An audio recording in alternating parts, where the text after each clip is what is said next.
A racist white woman throws her drink in a black waiter's face. She is shocked when the black man gets his revenge. The clinking of glasses and the soft murmur of conversations floated through the restaurant as Nathan Collins adjusted his tie in the staff area, taking a final steadying breath. The upscale crowd tonight seemed even livelier than usual, and he could feel the weight of dozens of expectant eyes sizing up his every move. Tonight would be no different. He knew the routine by heart. Serve with a smile, keep calm, keep moving. When he approached the table in the corner, his usual polished expression slipped ever so slightly. Seated there was a woman he'd been warned about. Rebecca Hastings was a regular, a high-powered executive type in her early 40s, dressed immaculately and glancing at her phone with an air of visible impatience. She didn't look up as he approached, as if he wasn't there at all. "Good evening, ma'am," Nathan greeted, keeping his tone as smooth as ever. "Can I start you off with some sparkling or still water?" Rebecca's eyes barely flickered in his direction. She sighed, a loud, dramatic sound that seemed intended for everyone nearby to hear. "Sparkling, I suppose. And hurry. My time is valuable." Nathan felt his jaw tighten just slightly but kept his expression neutral. He'd handled worse. "Right away," he said, nodding politely and heading to the bar. Behind him, he caught a murmur from Rebecca's table, her voice low but pointed. "I can't believe they've hired someone like him here. This place used to have standards." The comment hit harder than Nathan cared to admit. His grip on the water bottle tightened momentarily before he took another breath, steadying himself. It wasn't the first time he'd dealt with people like Rebecca. He knew the type, people who assumed his position somehow said something about his character, his worth. When he returned to her table, bottle in hand, Rebecca's attention was still on her phone. "Here's your water, ma'am," he said evenly, pouring it with precision. Her eyes finally lifted, studying him like she might an insect that had somehow wandered onto her table. "You're new, aren't you?" Her voice was dismissive, each word a little barb. Nathan set the bottle down carefully. "I've worked here a while now, actually," he replied, a subtle edge to his tone. She raised an eyebrow, a smirk playing on her lips. "Huh. Doesn't show. I just assumed, you know." Her eyes flicked down and up, taking him in before returning to her phone. There it was. Nathan felt a brief, fiery urge to say something, anything, that would remind her he was just as human as she was. But the years had taught him patience. He knew better than to waste words on someone who wouldn't hear them. "I'll be back shortly to take your order, ma'am," he said instead, his voice calm and measured. Without waiting for her response, he turned and made his way to the next table, his steps steady. As he moved between tables, Nathan tried to shake off the encounter. But Rebecca's comment lingered, a reminder that for some people, his efforts to excel in his role meant nothing. And there she sat, in one of the city's finest restaurants, as if it all belonged to her. At least for now, he would remain professional. He'd keep serving with a smile, just like he'd done every day before. But he couldn't help the thought that someday, people like Rebecca would get a little reminder that not everything in life would bend to their privilege. Nathan continued his rounds, his focus steady as he moved from table to table, putting his encounter with Rebecca behind him as best as he could. Each polite exchange, each genuine smile from other patrons, served as a reminder of why he loved his job despite moments like these. But as he approached Rebecca's table once more, he felt a prickling sense of unease. Rebecca sat with her arms crossed, her gaze hard and impatient as she watched him approach. "Well, it's about time," she said, her voice edged with irritation. "I've been sitting here waiting for a simple drink order like this place has all day." "Apologies for the wait, ma'am," Nathan replied evenly, setting the glass down in front of her. He kept his expression calm, steady. "Is there anything else I can bring you right now?" She picked up the glass and gave him a long, scrutinizing look before taking a slow sip. Setting the glass down, she leaned back, her gaze sharp. "I don't mean to be rude," she began, though her tone suggested otherwise.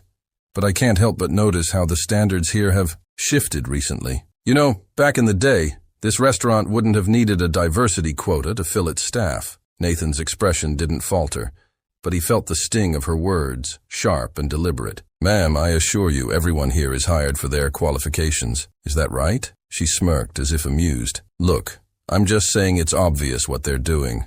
A place like this trying to show they're inclusive." She gave a little scoff, waving a hand. "But I suppose that's just how things are now. We have to make space, even if it means the quality slips a bit." Nathan clenched his hands behind his back. the tension building as he fought to keep his face composed. "I'm here to make sure your experience is as good as it can be, ma'am. If there's anything specific you'd like, I'll be happy to get it." Rebecca's eyes narrowed, as if daring him to break. "Sure, I'll have the seared salmon. And please, make sure it's prepared to the restaurant's usual standards." Her emphasis on usual was a thinly veiled dig, her gaze still fixed on him with the same scrutinizing judgment she'd worn since he first approached her. "Of course, ma'am. I'll see to it." Nathan inclined his head, turning to walk back to the kitchen. But as he did, her voice followed him, loud enough to turn heads nearby. "It's really a shame how much standards have slipped, but I suppose these days we have to make everyone feel welcome.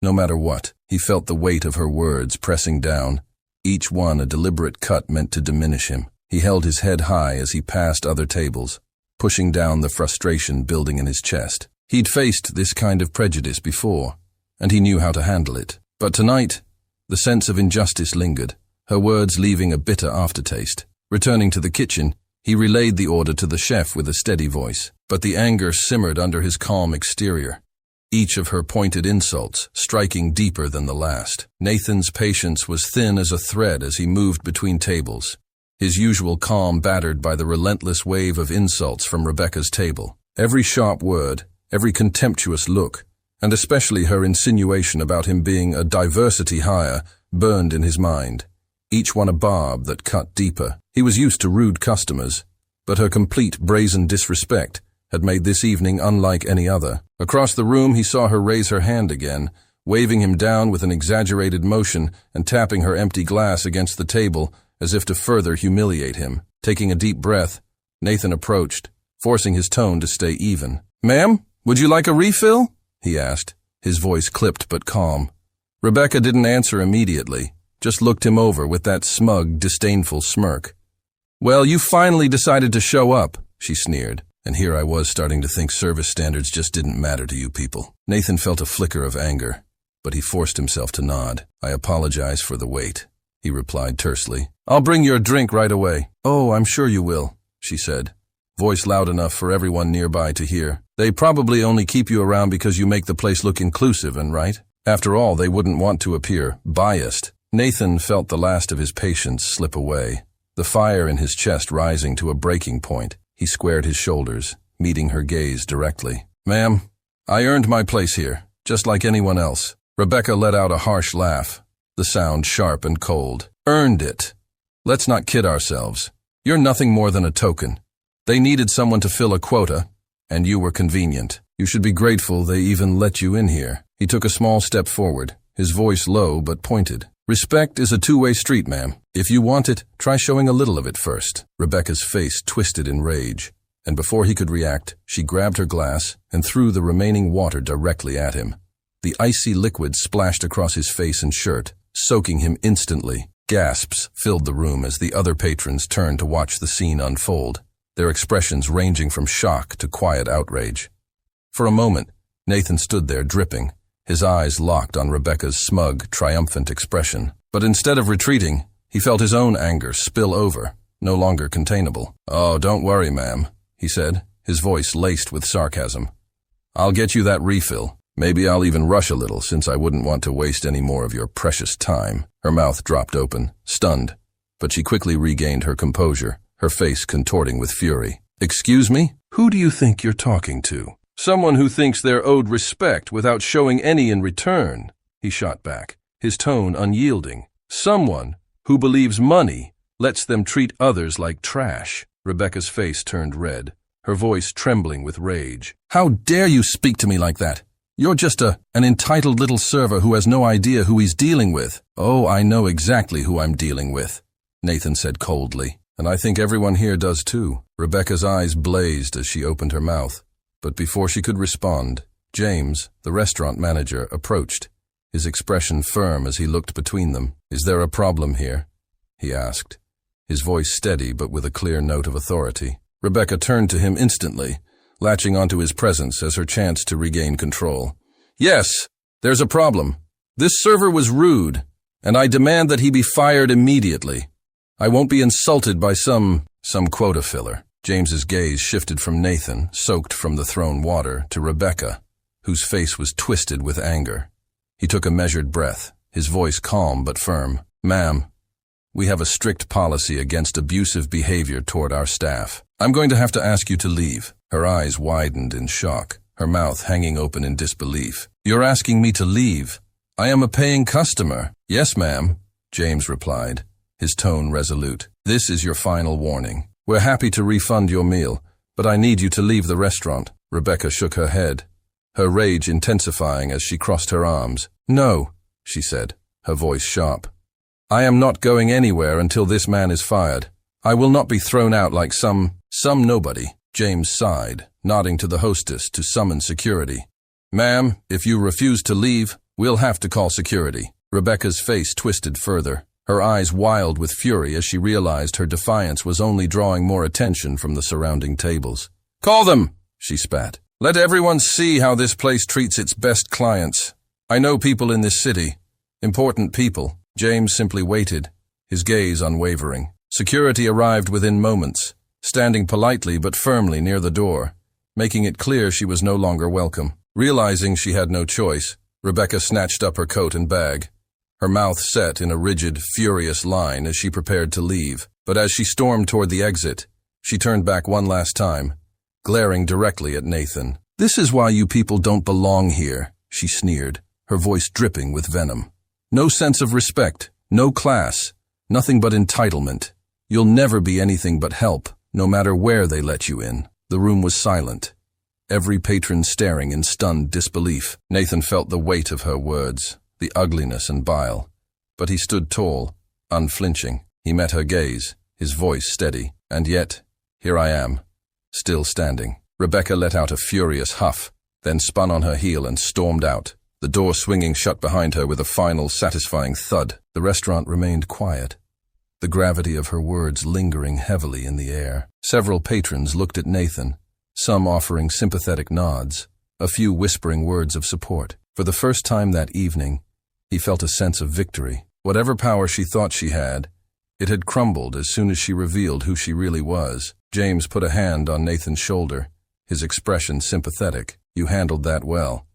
I'm sorry you had to go through it." Nathan nodded, his face still damp, but his spirit steady. "Thanks, James. I appreciate it." As he returned to his rounds, he knew that, no matter what came next, he wouldn't let people like Rebecca Hastings bring him down. The restaurant had gradually returned to its usual hum of quiet conversation and clinking glasses after Rebecca's dramatic exit. But the tension lingered. Patrons occasionally glanced at Nathan, some nodding with silent approval, others offering sympathetic smiles. It was as though the entire room had silently rallied around him, their quiet solidarity bolstering his spirits. As he continued his rounds, James pulled him aside, his expression firm but reassuring. "Nathan, I wanted to make sure you're all right after all of that." James gestured vaguely toward the door, where Rebecca had made her spectacle. Nathan let out a long breath, feeling the last of his anger ebb away. "Yeah, I'm good. Just tired of dealing with people like her." James nodded, his face softening. "She's not the first, and I doubt she'll be the last. But you handled it well.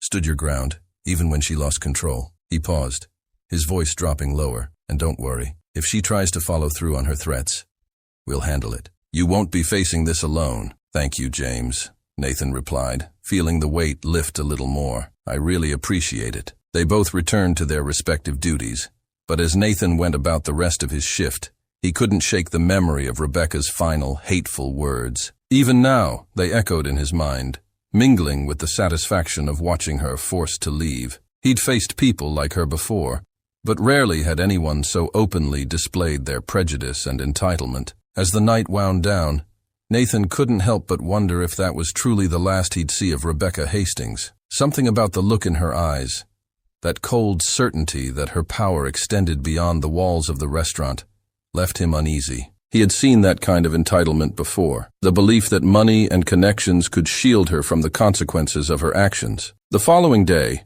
Nathan's lingering unease proved valid. He arrived at the restaurant for his evening shift to find a few of his co-workers glancing at him with strange expressions, some supportive, others a little worried. When he reached the staff area, James was waiting, holding a file in one hand, his face more serious than usual. "Nathan," James said, motioning him to sit. "It seems we're not quite done with Ms. Hastings after all." Nathan's stomach dropped. What happened? James sighed, flipping through the file. She sent a formal complaint to management, claiming you were rude and unprofessional, that you embarrassed her in front of other patrons and, he paused, a note of anger flashing in his eyes, that you harassed her based on her race. Nathan felt a hot flush of anger rise, but he forced himself to stay calm. She threw her drink at me, James, and everyone saw how she spoke to me. I know, and that's exactly what I told management, James assured him. We have the testimonies of at least 5 patrons who witnessed the incident, all corroborating your side of the story. Nathan exhaled, feeling a mix of relief and frustration. But why go this far? She already humiliated herself. Why can't she just leave it? James gave a small, bitter smile. People like her aren't used to being told no. She expects everyone to bow down to her demands, and when they don't, she lashes out. But don't worry, management's on our side. They know what kind of person she is. They've seen complaints like hers before. Empty threats from people who think their status means they're untouchable. Nathan's shoulders relaxed slightly, though the anger still simmered. Thank you, James. I appreciate it. James gave him a firm nod. You're one of our best servers, Nathan. We're not letting you go over someone like her. This is just a formality, something we have to address. She's not coming back here. With that reassurance, Nathan began his shift. But the encounter with Rebecca left a mark. He felt a lingering tension, wondering if she'd continue her campaign against him outside the restaurant. A week later, as Nathan was finishing up his shift, he saw a familiar figure walk through the door. Rebecca Hastings, looking as smug and entitled as she had the night of her confrontation with him. Her eyes scanned the restaurant before locking onto Nathan, and she marched over, her expression hard and unyielding. Nathan, she said, her tone dripping with sarcasm. Still here, I see. Clearly this place has no standards left. Nathan kept his expression calm, though his jaw tightened. Ma'am, if you're here to dine, please take a seat. Otherwise, I'll have to ask you to leave. Rebecca let out a laugh, loud and mocking. You think you're in a position to ask me to leave? She sneered. I'm here because I just found out this restaurant had the nerve to ban me, and I intend to let your manager know exactly what I think of that decision. You were asked to leave for how you treated me and others, and there's no reason to repeat it, Nathan replied, his tone firm. You can respect our policies, or you can go somewhere else. Rebecca stepped closer, her voice lowering to a venomous whisper. You think this place cares about you? The only reason you're still here is because they want to look inclusive. Without their precious diversity quota, you'd be cleaning the streets, if even that. The words were like a slap, sharp and cutting. Nathan took a deep breath, fighting to hold his ground. I'm here because I'm good at my job, he said coldly. Something you'll never understand. All you know is how to treat people like they're beneath you. Her smirk widened. People like you? Pretending you belong? It's always so obvious. No matter how hard you try to fit in, you're still just, well, you. Nathan clenched his fists, feeling the burn of her words in his chest. She stood there, relishing every insult, as if daring him to respond. He met her gaze, refusing to look away. Oh, don't you worry, she continued, her tone dripping with mock sympathy. The higher you try to climb, the harder you'll fall. People like me have seen it before. All you'll ever be is the help. She watched him, her smile growing as he absorbed each venomous word. But Nathan wasn't backing down this time. He'd had enough. Just then, James appeared beside them, his expression grave as he looked between the two. Ms. Hastings, we've already discussed this. You were banned for your behavior toward our staff, and that decision stands. Rebecca's eyes flashed as she turned her attention to James. Do you have any idea who you're speaking to? I know people who could ruin this place. James's face was calm, his voice steady. Ma'am, this restaurant upholds respect and equality for both its patrons and staff. You violated those values, and that's why we won't be serving you anymore. Rebecca scoffed, crossing her arms defiantly. This is about protecting your little token over here, isn't it? She spat, gesturing at Nathan. You're afraid of bad press, aren't you? Think this little charade will make you look like heroes? Nathan raised an eyebrow, a trace of a smirk tugging at the corner of his mouth. Or maybe, he said, his voice calm. They're just tired of people like you treating others like they're beneath them. She turned on him, eyes blazing. You don't belong in places like this, and you never will. The only reason you're here is because they need a quota. You're just here for the pictures and PR. Nathan met her gaze, his anger no longer hidden. Funny, considering the only thing you bring to places like this is a reminder of why these policies exist in the first place. James stepped forward, cutting in before she could respond. Ms. Hastings, if you refuse to leave, we'll call security. This is your last chance. Her face flushed with anger, her jaw set in a hard line. Oh, don't worry. I'll leave. But don't think for a second this is over. She shot Nathan one final look of contempt. You people will never get it. Thinking you can belong in places like this. With that, she turned and stormed toward the door, her heels clicking sharply on the polished floor, every step brimming with fury. Nathan watched her go, a sense of finality settling over him as she disappeared through the door for good. He knew she wouldn't be back. James turned to him. His expression softened. You okay, Nathan? Nathan nodded, his voice steady. Yeah, thanks for standing up for me. James gave him a supportive nod. You handled that well. If she tries anything else, we're all behind you. The following day, Nathan couldn't shake the bitterness lingering from his last encounter with Rebecca Hastings. Her sneering words echoed in his mind, each insult sharper than the last. The more he thought about it, the more he knew he couldn't just let it slide. People like her walked around untouchable, shielded by their status and entitlement, thinking they could treat others however they pleased. But enough was enough. Later that evening, as Nathan wrapped up his shift, James approached him with a curious expression. Nathan, I just got an unusual call, James said. It's from HR at Rebecca Hastings' company. They're asking if you'd come in to share your account of what happened last week. Nathan's eyebrows rose in surprise. Her company actually reached out? James nodded. Apparently someone tipped them off. Could have been a customer who witnessed it. They're investigating her behavior and want a full account from you. A surge of satisfaction stirred in Nathan. This was a rare chance to make her accountable. I'll do it. And if they want proof, I can even bring security footage from the restaurant. The following day, Nathan arrived at the consulting firm's office building, a sleek, intimidating tower of glass and steel. The receptionist led him to a conference room where a woman greeted him with a firm handshake. Mr. Collins, thank you for coming in, she said, introducing herself as Pauline Miller, the head of HR. She gestured for him to sit. We've received some concerning reports about Ms. Hastings' behavior, and we're here to understand exactly what happened. Nathan nodded, appreciating her professionalism. I'm happy to explain. I also have security footage from the restaurant that shows what took place. Excellent, Pauline replied, her voice measured. We want to ensure we have all perspectives.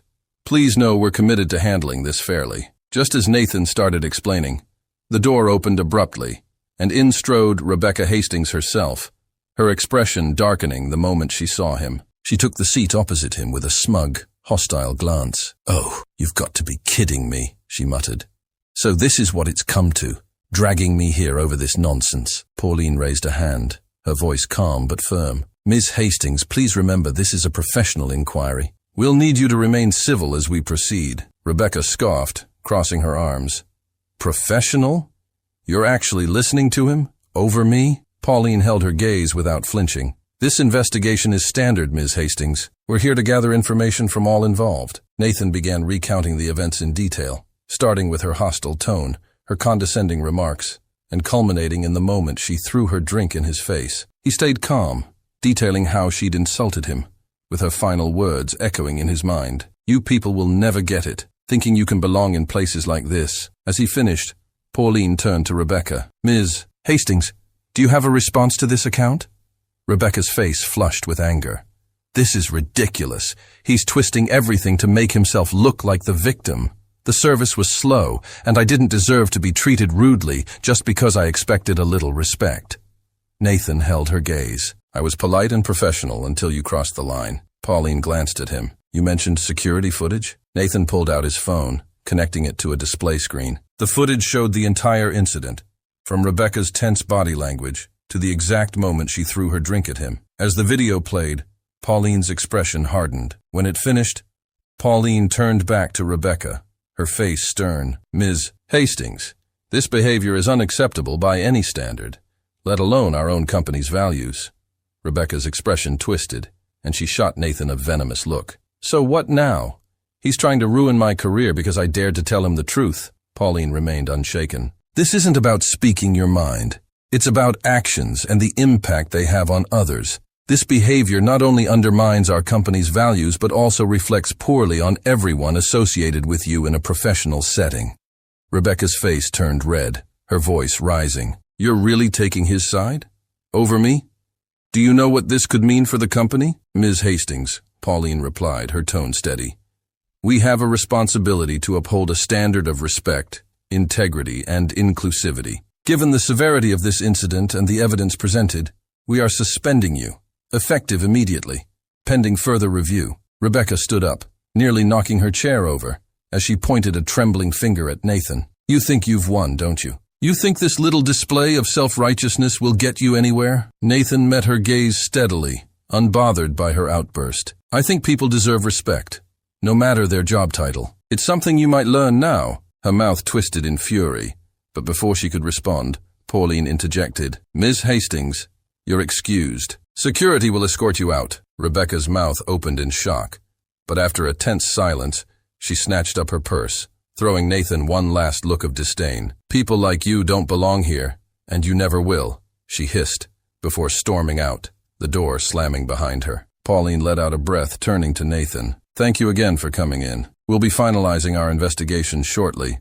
but please know we take incidents like this seriously. Nathan rose, shaking her hand firmly. Thank you for taking the time to listen. As he left the office, a feeling of closure washed over him. He'd stood up, not just for himself, but for anyone who'd ever been treated the way Rebecca had treated him. She'd finally faced consequences for her actions, and Nathan knew he'd done the right thing. In the days following his meeting at the consulting firm, Nathan felt a renewed sense of confidence and peace. He had faced Rebecca Hastings at her own company and made his case with integrity, finally watching someone like her face real consequences. It was an empowering feeling, knowing he had the courage to stand up and be heard. Word of the incident spread among his co-workers at the restaurant, and he felt their support in small gestures, an extra hand with tables, a sympathetic nod, and the occasional, "Good for you, man," from colleagues who'd heard about what happened. The patrons, too, seemed more attentive, some even sharing stories of standing up against prejudice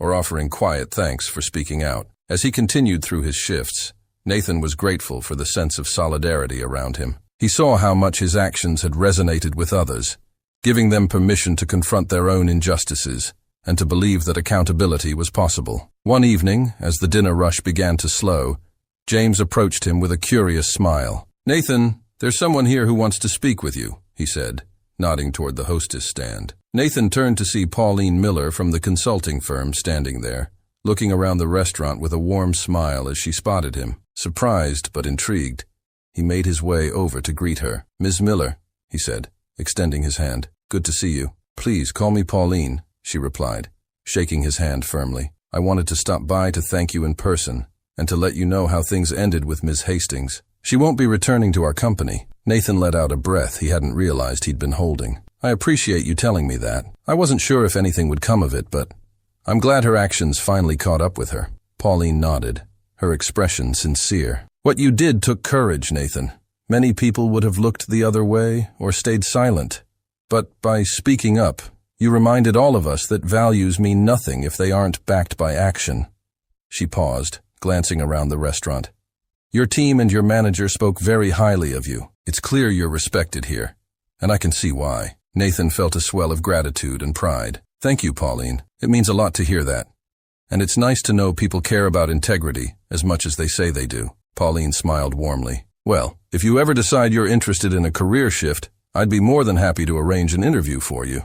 People like you, the ones who stand up for what's right, are exactly the kind of team members we're always looking for." Nathan blinked, caught off guard. That's very generous of you. Thank you. I'll definitely think about it." With a final handshake, Pauline turned to leave, pausing only to give him an encouraging nod. As she exited, Nathan felt the weight of everything he'd been through lift. He'd taken a stand, and it hadn't just made a difference for him.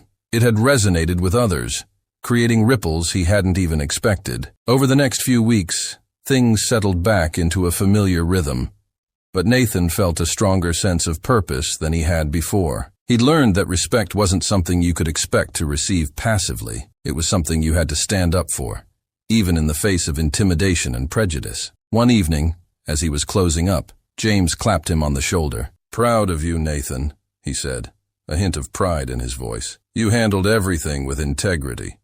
And now you're a legend around here." Nathan laughed, feeling lighter than he had in weeks. "Thanks, James. I just hope it'll make a difference. Maybe help someone else see they don't have to put up with people like her. You already have, trust me. James grinned. Now let's get out of here. Time to celebrate a job well done. As they finished closing the restaurant, Nathan felt a renewed sense of belonging, not just at his job, but in the world around him.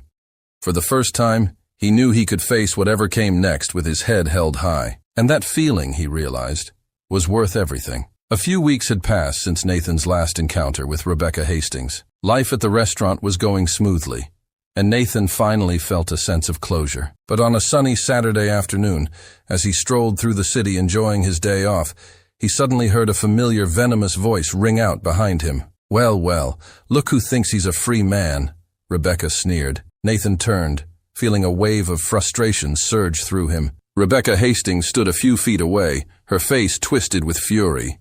She looked noticeably different. Her usual polished appearance was replaced with a weariness and anger that seemed to have carved lines of resentment into her expression.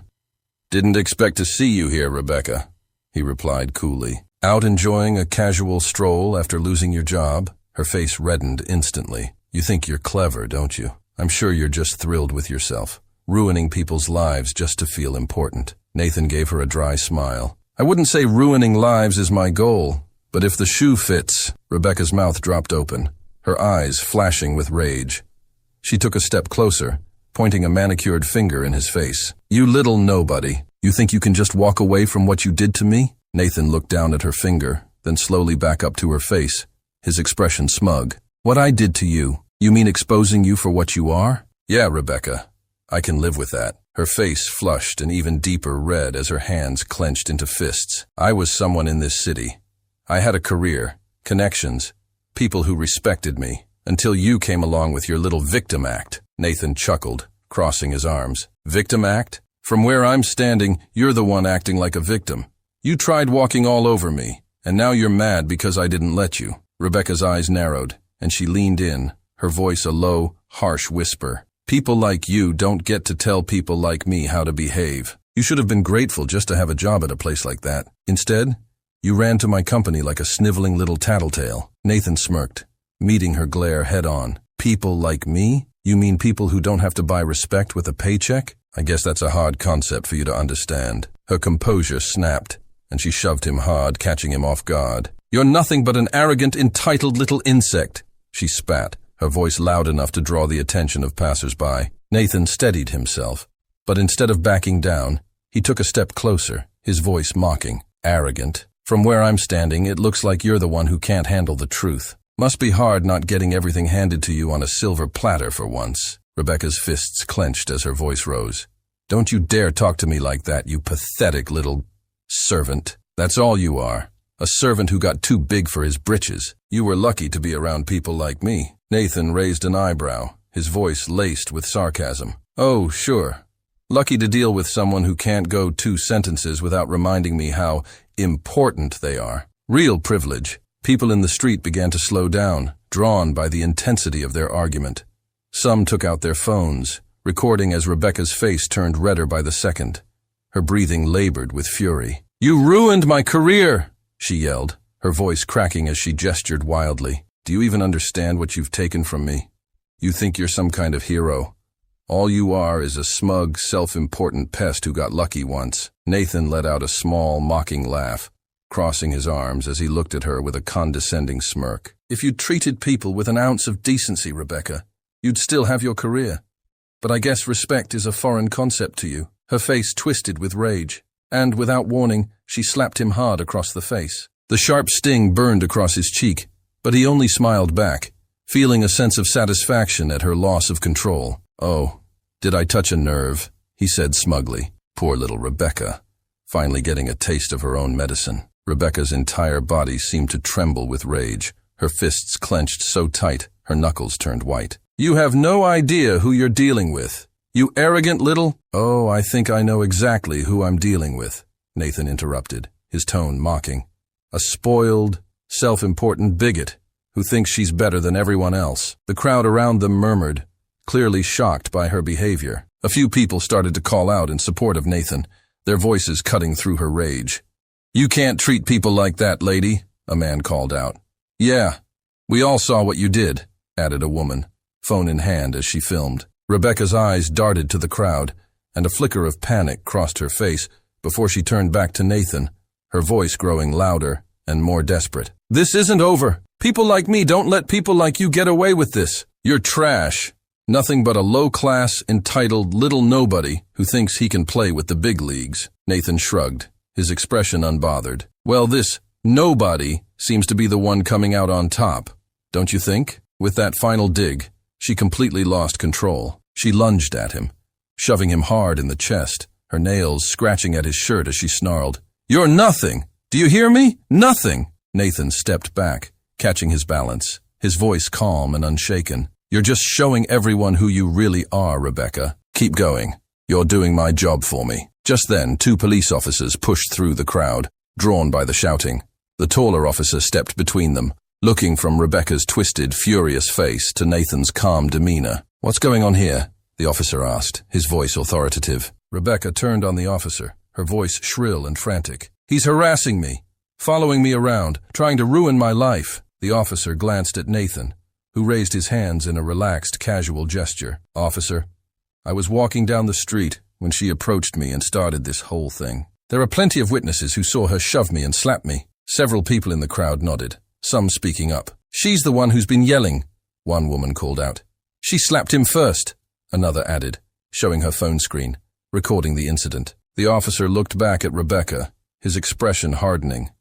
"Ma'am, is that true? Did you hit this man?" Rebecca's face flushed with panic, her voice rising defensively. He's lying. I was defending myself. He's been stalking me." The second officer, who had been watching the videos on bystanders' phones, shook his head. "Ma'am, we've got more than enough evidence here that you were the aggressor." Rebecca's face twisted with fury as she looked back at Nathan, her voice dropping to a harsh, venomous whisper. "You think you've won, don't you?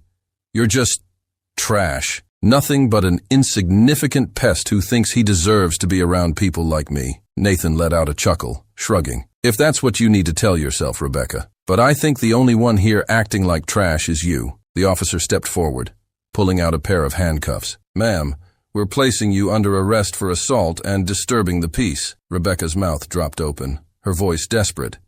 "You're arresting me? For him?" The officer didn't waver. "Yes, ma'am. Now please turn around and put your hands behind your back." As the officer moved to cuff her, Rebecca's voice turned shrill. "You can't do this. I'm the victim here. He's the one who's been harassing me." But the crowd's murmurs and the phone cameras told a different story, and her pleas fell on deaf ears. The officers led her toward their patrol car, her protests fading as the crowd watched her go. Nathan stood there for a moment, letting out a long, calming breath. A few people approached him, offering pats on the shoulder and supportive words. "Good for you, man." "She deserved that," one woman said, giving him a nod of approval. "Can't believe someone would act like that," another added, shaking his head. Nathan smiled, feeling a sense of peace settle over him as he thanked them. Rebecca Hastings had finally lost her last shred of control, her actions laid bare for everyone to see. And as he walked away from the scene, he felt a deep sense of closure. She'd been forced to face the consequences of her actions, and he knew he'd finally put her, and her toxic influence, behind him. Later that evening, Nathan returned home, shutting the door behind him and letting out a long breath. The events of the day swirled in his mind. Rebecca's angry tirade, her venomous insults, the way her self-control unraveled in front of the crowd, and finally, her arrest. It had been a whirlwind of emotions, but now, alone in the quiet of his apartment, he felt a sense of calm wash over him. He dropped his keys on the table and sank into his couch, leaning back and closing his eyes. A faint smile tugged at his lips as he replayed her final words, bitter, hateful, but ultimately powerless. He'd faced her down, stood his ground, and emerged with his dignity intact. All the years he'd spent swallowing his pride, letting comments slide, keeping his head down in the face of entitlement and prejudice. It was as though all of it had culminated in this one moment, giving him a chance to say, enough. As he sat there, he reflected on how much he'd grown from the experience. There was a time when he might have questioned himself, might have let someone like Rebecca Hastings make him feel small or inadequate. But now he realized that he was no longer that person. He'd chosen to stand up, not just for himself, but for anyone who'd ever felt overlooked, belittled, or diminished. He thought back to the people who had supported him, his co-workers who rallied around him, his manager James who had his back, and even the strangers who'd witnessed the confrontation and didn't hesitate to speak up. It was heartening to realize he wasn't alone in his fight for respect and fairness. For so long he'd carried the weight of silence, thinking it was better to avoid conflict, to stay invisible. But this experience had shown him the power of speaking out and the solidarity it could bring. Nathan got up, walked to his window and looked out over the city. The lights twinkled against the evening sky, and he took in the quiet beauty of it. There was something poetic, he thought, in standing here, finally feeling free of her shadow. The whole ordeal had brought him a kind of closure he hadn't known he needed, a validation that people like Rebecca didn't hold all the cards, that arrogance and entitlement could, in fact, be challenged. A faint sense of satisfaction settled within him. He didn't regret a single thing he'd done. If anything, he was grateful for the opportunity to find his voice. He thought of Rebecca, and instead of anger or bitterness, he felt a sense of pity. For all her wealth, status, and connections, she was a person trapped by her own arrogance, unable to see beyond her privilege. She'd learned nothing, and in her refusal to change, she'd lost everything that had once made her feel powerful. In that moment, Nathan realized something important. She no longer had any hold on him. Her power over him had been an illusion, one that shattered the moment he'd chosen to step forward and say, "No more." He smiled, finally feeling the weight lift completely. He'd won, not by retaliating with the same hatred she'd shown, but by standing his ground and letting her actions speak for themselves. People had seen the truth, and he hadn't needed to do anything but be himself, a person who demanded respect, not through titles or status, but by simply being true to his own values. Taking one last look at the city lights, he turned away from the window, feeling at peace. As he prepared for bed, he knew he'd carry this newfound confidence with him, not just at work, but in every part of his life. He'd finally come into his own, and nothing, no one, could take that from him now. With a quiet, contented sigh, Nathan lay down, closed his eyes, and let the calm of the evening wash over him. Whatever tomorrow held, he knew he was ready.